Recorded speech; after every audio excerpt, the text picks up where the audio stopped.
Friends నువ్వా నేనా అన్నట్టుగా జరిగిన మ్యాచ్లో మన తెలుగు టైటన్స్ టీం అయితే విజయం సాధించడం జరిగింది. ఈ మ్యాచ్ గురించి అయితే ఫుల్గా మాట్లాడుకోబోతున్నాం. నిజంగా ఈ వీడియో చాలా ఇంట్రెస్టింగ్గా ఉంటుంది కాబట్టి ముఖ్యంగా pro kabaddi season 11 fantastic updates కోసం ఇప్పుడు మన ఛానల్ సబ్స్క్రైబ్ చేసుకొని పక్కన వచ్చే బెల్ బటన్ అయితే అలా పెట్టుకోండి. ఇంకెవరైనా వీడియోకి లైక్ చెప్తే లైక్ చేయండి ఫ్రెండ్స్. ఈ మ్యాచ్లో ఫైనల్ స్కోర్ చూసుకున్నట్లయితే తెలుగు టైటన్స్ 41, యుమంబా 35. యుమంబాకి అయితే మన వాళ్ళు ఎక్కడ కూడా ఛాన్స్ అయితే ఇవ్వలేదు ఫ్రెండ్స్. ఈ మ్యాచ్లో మొత్తం మందే డామినేషన్ అయితే చూడడం జరిగింది. నిజంగా ఒక ఓటమి తర్వాత మళ్ళీ గెలుపు రుచి చూడడం జరిగింది కాబట్టి ఈ మ్యాచ్ లో మాత్రం సాగర్ రావాల్ అయితే కొన్ని మిస్టేక్స్ చేసినప్పటికీ కూడా ఈ మ్యాచ్ లో 6 పాయింట్లు అయితే సాధించడం జరిగింది. నిజంగా one of the best defender friends. అలాగే విజయ్ మాలిక్ కన్సిస్టెంట్ గా బాప్ అంటారు ఇతన్ని.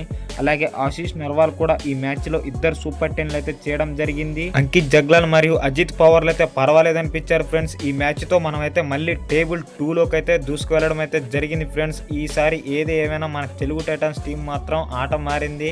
ఇదే ఫామ్ ను కంటిన్యూ చేస్తూ ఈ సీజన్ లో ఎదురు వచ్చే ప్రతి ఒక్క టీం ను కూడా ఢీ కొట్టాలని అయితే కోరుకుందాం. అలాగే ఈ సీజన్ లో కప్పు కొట్టాలని కూడా కోరుకుందాం ఫ్రెండ్స్. ఇది ఫ్రెండ్స్ ఈ వీడియో నచ్చినట్లయితే లైక్ చేయండి, షేర్ చేయండి. ముఖ్యంగా ఐపీఎల్ మరియు pro kabaddi season 11 fantastic updates కోసం అయితే అందరికంటే ముందుగా మన ఛానల్లో ఉంటాయి ఫ్రెండ్స్. ఇప్పుడే మన ఛానల్ సబ్స్క్రైబ్ చేసుకొని పక్కన వచ్చే బెల్ బటన్ అయితే అలా పెట్టుకోండి ఫ్రెండ్స్. నెక్స్ట్ మ్యాచ్ జైపూర్ మీద ఆడబోతున్నాం. మరి ఆ మ్యాచ్ లో ఎవరు గెలుస్తారని మీరు అనుకుంటారో కామెంట్ చేయండి ఫ్రెండ్స్. నెక్స్ట్ వీడియోతో మీ ముందుంటా. మీ విజయ్ సైనింగ్ ఆఫ్.